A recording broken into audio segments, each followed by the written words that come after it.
Welcome back to Liquidity and Liquor. Scott and Joseph here. Today, we are answering a tough question. Is SEO dead? Yeah, so that's and what's a new opportunity if there What's is? new? Yeah. So Neil Patel's turning in his grave. He's not even dead yet, and he's Neil, relax. It's all good. I'm sure Neil is good actually. So but I'm sure he's thinking about this too. you know what? Everyone The who is conversation over SEO is dead has been there for a while. There was a guy named Jeremy Shoemaker, and he was like an OG for was affiliate marketing.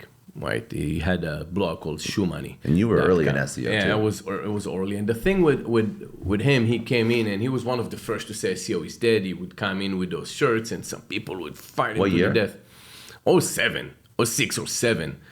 And he said, look, it's going to come down to a point that it's going to be harder and harder, and you should stop thinking about search engine optimization the way you think about it, just having good creative content, and then let the search engine need you. That's how he thought about this. And that was back in the day. And when he meant to say was people were optimizing for search engine instead of optimizing for the quality of the website. And there were some conversations around why does it suck? Why is SEO can suck? He would go with the shirt that said SEO suck.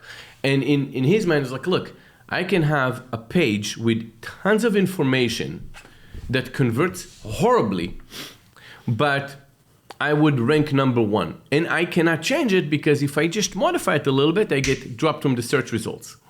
And you would give examples of doctors that would have a page with a bunch of explanation and so on. And that would be the page that would rank. But the commercial page, that actually, that's what you want to go and say, go, come, and here's some videos, that wouldn't rank, right? But because Google wanted like long form content. This is like SEO 1.0. That was back then, Yeah. right? We're talking back then. Now, in today's world, obviously it became much smarter where it can see how long you retain the people on the page, what was the search time and references, and so the quality of the references and many things. And it's geo-targeted, which at the time wasn't geo-targeted. It was the same results globally for whatever you put out there. Now the new discussion is like we discussed before in ChatGPT, where you're not going to a website anymore. People are moving into search engines.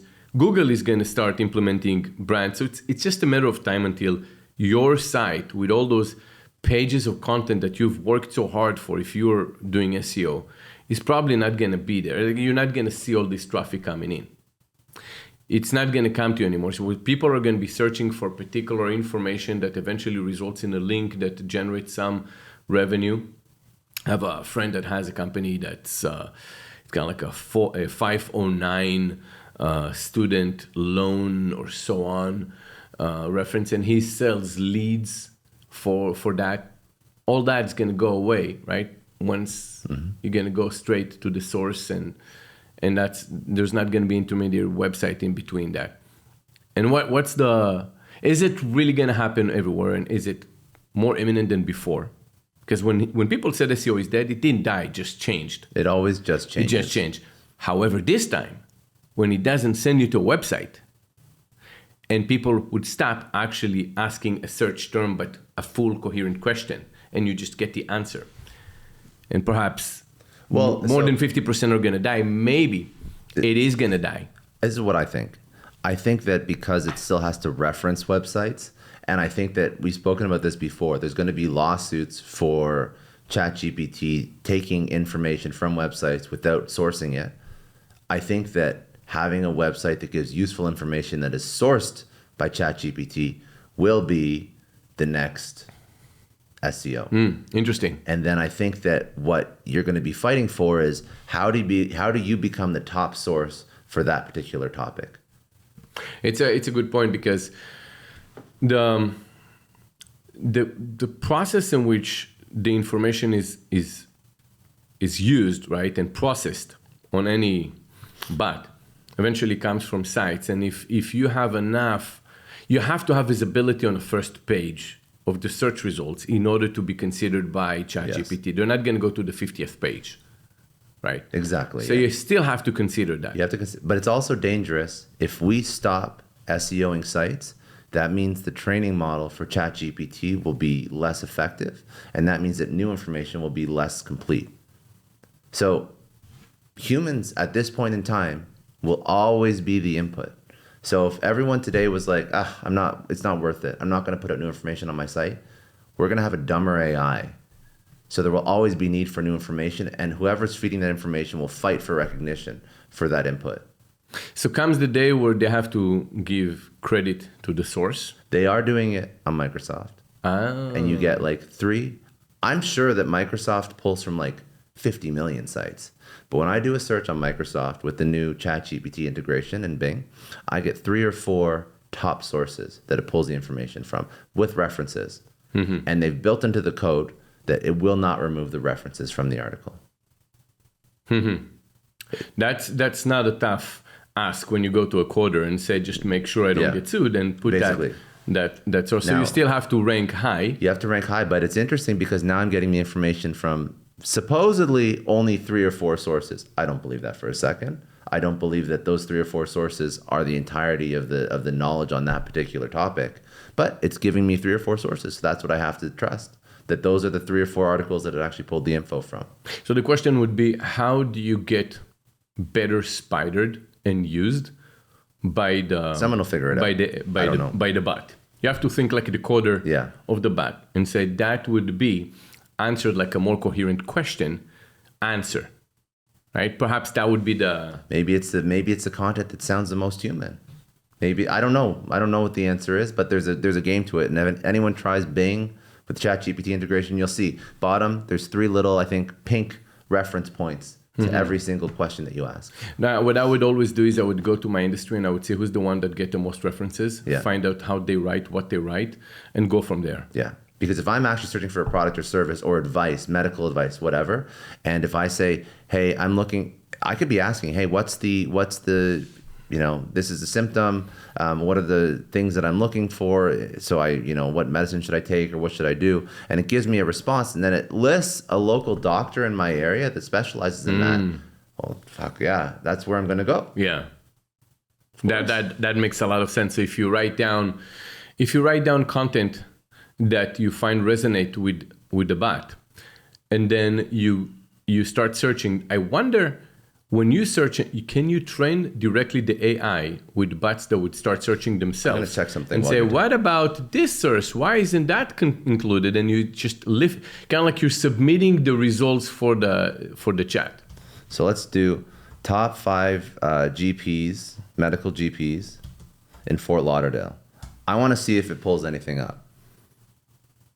Because that's SEO. That's pure search engine. Yeah. Nothing yet. So let's see what it's thinking. Oh, it's thinking a lot. Okay, so I searched for top 5 medical GPs in Fort Lauderdale. Dr. Stacey Sanders, Dr. Simon Osemota, Dr. Derek Bowling. Still SEO like anything else. How do you get to be on top, right? You have to have a bunch of reviews about yourself. It lists the sources where it got those doctors from. This is your kind of like the code how to beat I don't know the algorithm. I can see very, very clear, but on the camera. now we have to do we have to do a zoom, like you said. You have to plug it in next time. Yes, I'll screenshot this and put in the video. But that's so it names a primary source, Broward Health Medical Center. It names a secondary source, healthgrades.com. Then it names a third source, doctor.webmd.com. Now let's look at those 3 results where they rank on Google. That's interesting. So if I actually type in the same search, type in the same question and see where is it, or something similar on Google. Let's see where they rank on similar term that you just searched. So when I type this in, on the local results, or are they on the general results? So I don't even see that. So this, you want to talk about the death of Google? I don't even know where these doctors are in all the Google searches. Okay, so where are they right now? Are they in the local results? Because usually there's a major difference in SEO search between local results. So I have 3 sponsored posts. Okay. And then healthgrades.com. So it's interesting. So this one pulled health.us.news as a primary source, but Google pulled healthgrades.com, which is Bing's secondary source, is Google's first hit. Okay. And this is where it was mostly on. I see this is where I got it from. Yeah, so Google's so it pulled information. I guess a cross reference from health.usnews.com and healthgrades.com. That was Bing, and then Google just showed me healthgrades.com. So I guess you have to cross to see where is it getting most of the results, from Bing or from Google. Exactly. Yeah. But right now, if all the traffic is gonna, and by the way, ChatGPT is not hooked up to the internet unless you go through Microsoft Bing. So there's a lot to learn. I mean, listen, when I do a generalized search as well, I don't know if the results that I get, if I wasn't looking for top 5 medical GPs in Fort Lauderdale, if I just said how to start a business, I don't know if my references would be targeted for Fort Lauderdale business resources. I bet not. And I bet makes not. more sense. Yeah. Yeah. So there's going to be a lot of learning, but there is a way. It's just SEO is going to evolve. Yeah. Yeah. All right. Okay. That's it for today. If you enjoyed, please subscribe on YouTube. If you enjoyed this podcast, you can download and listen to it wherever you get your podcasts or on liquidityandliquor.com.